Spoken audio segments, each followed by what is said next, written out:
had a blowout. The show. He had an individual blowout. Go ahead, Wild. 10-4. The actually good Saints at home against the might-be-good Eagles, who are looking to bounce back from Monday's gut punch. Saints favored by 3. Here's their head-to-head ranks. The Saints offense is unstoppable, and the Eagles defense is still a problem. So, Nick, we'll start with you. Would your faith in Philly be restored, which it was never really?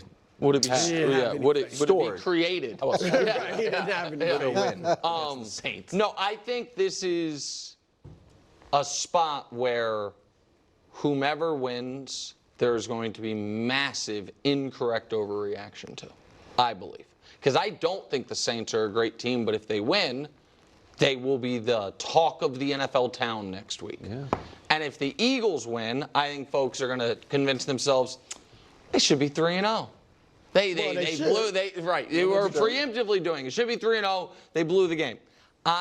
My concerns with Philly, I don't know how they could. There's one that they could soften, which is the defense going to be cripplingly bad again? You know what I mean? Like a good performance this week can at least make me feel like maybe they'll figure some things out as the year goes on. My other concerns can't be solved in a week.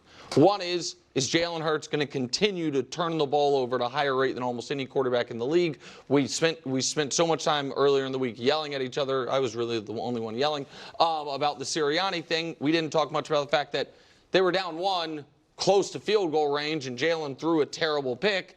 And the other one that definitively can't be solved in one game is I don't trust Sirianni's game management at all. So no, it would be a good win, and I think they absolutely can win this game. I think this is an overreaction spot by Vegas with the Saints, but no, it wouldn't. For me, I wouldn't all of a sudden have faith. I tell you what, though, if they hold this defense to, say, 21 points, or this offense to 21 points or so, I mean, that would be impressive because they haven't been good defensively, and New Orleans has been phenomenal offensively, and we obviously ran over Dallas. So that would impress me. If they lose, I won't lose faith in them. I still will think they can win the NFC East because the talent, particularly offensively, is just incredible. Even if Jalen's not an MVP candidate, I mean, he's got major league help, especially when you get A.J. Brown back.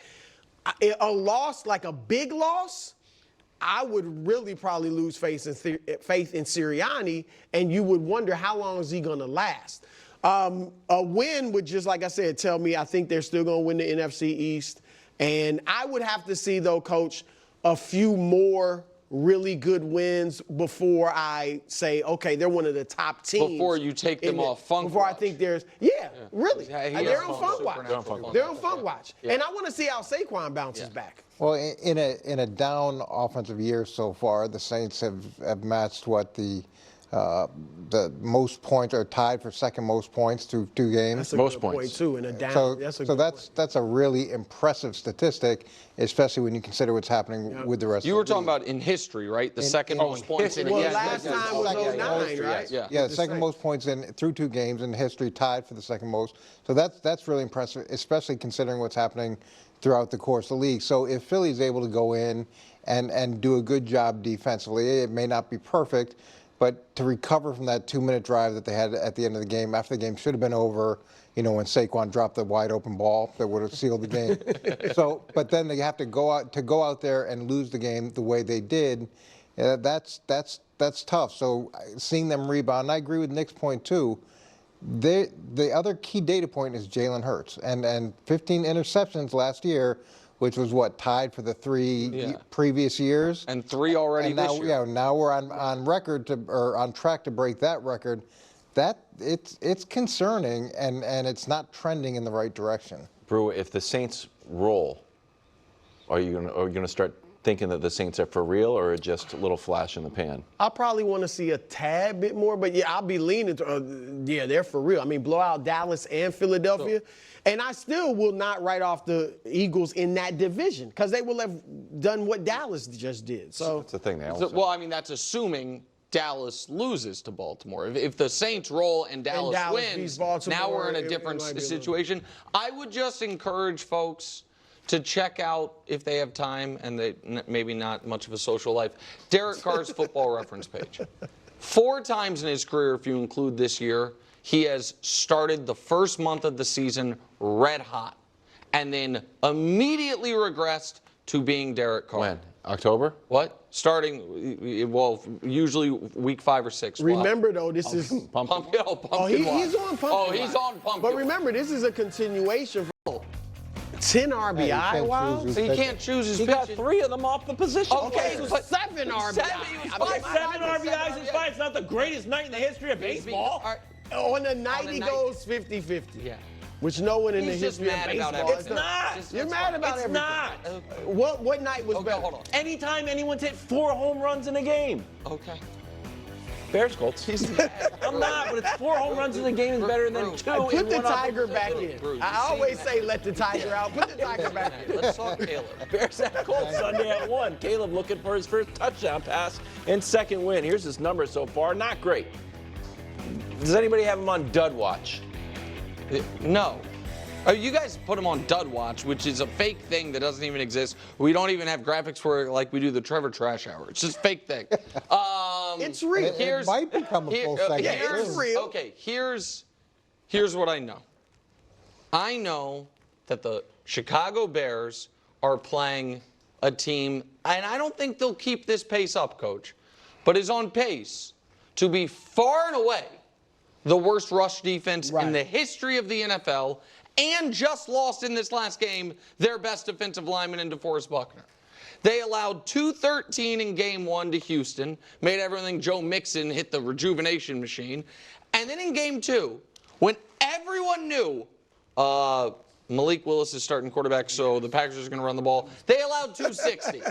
And so, please, to the Chicago Bears, run the ball until they stop you from running it, and then things will be so easy for Caleb. They're going to run the ball, have success. I've heard this from a smart Has man. he ever said this? I'm I don't know. situational football. I don't know what to do right Situational now. football. When this happens, he mocks the quarterback. Situational football. He mocked Josh Allen, Lamar. No, Take it out of their hands. Hold on. Take it out of their hands. I did not mock Josh Allen You for that. did. They went 5-0 at the end of the season. They took the ball out of the best player's hands. Yeah. They must not think he's very good. Right. Okay, you go ahead. What should they do? Well, you're right about that. Yeah, no.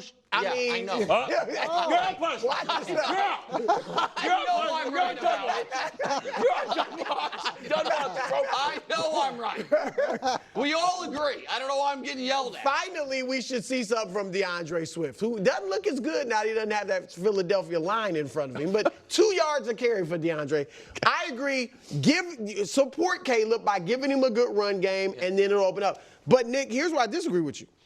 He is most certainly, Coach, on dud watch until proven otherwise. He's on dud watch until you show us, and I don't think he's a dud career-wise, but, right now he's been a dud. So he's on dud watch until he shows us otherwise. I mean, he's played, couple games? Thank you. 2 games. Right. So he's played a couple games. How long did Jordan Love sit out before he actually had to play his first 3 game? years. Well, he played 1 game, but he was But he sat got- out for 3 So he Great had, against Philly that he had a long time to mature and see how this whole world operates.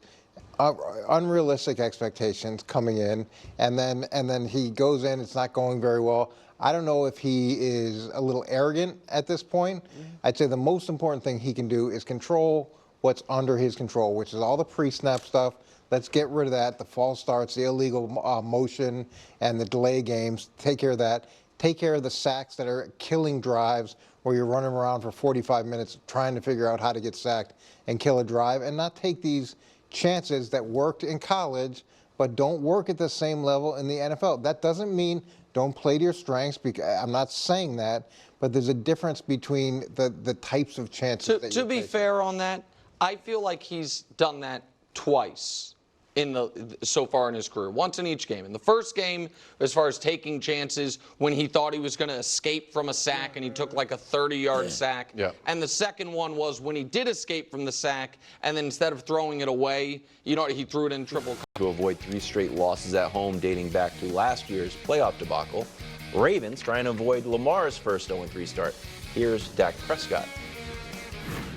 We've just got to go out there and play our best. I mean, it's week 3. I mentioned it after the game to you guys, right? It's about a process, and we can't get overwhelmed. Excuse me. We can't get overwhelmed in what people are writing about us. It's simply a process that we've got to focus on getting better each and every day with the right attitude, that we come in here and understand that we're trying to put the best versions of ourselves on the field each and every Sunday, regardless of what's happened the last Sunday. It's the NFL. Dak's quotes have been perfect. They have. Yeah, absolutely perfect. This season, Lamar versus Dak. I know Lamar hasn't won a game, but 344 yards total, pretty good.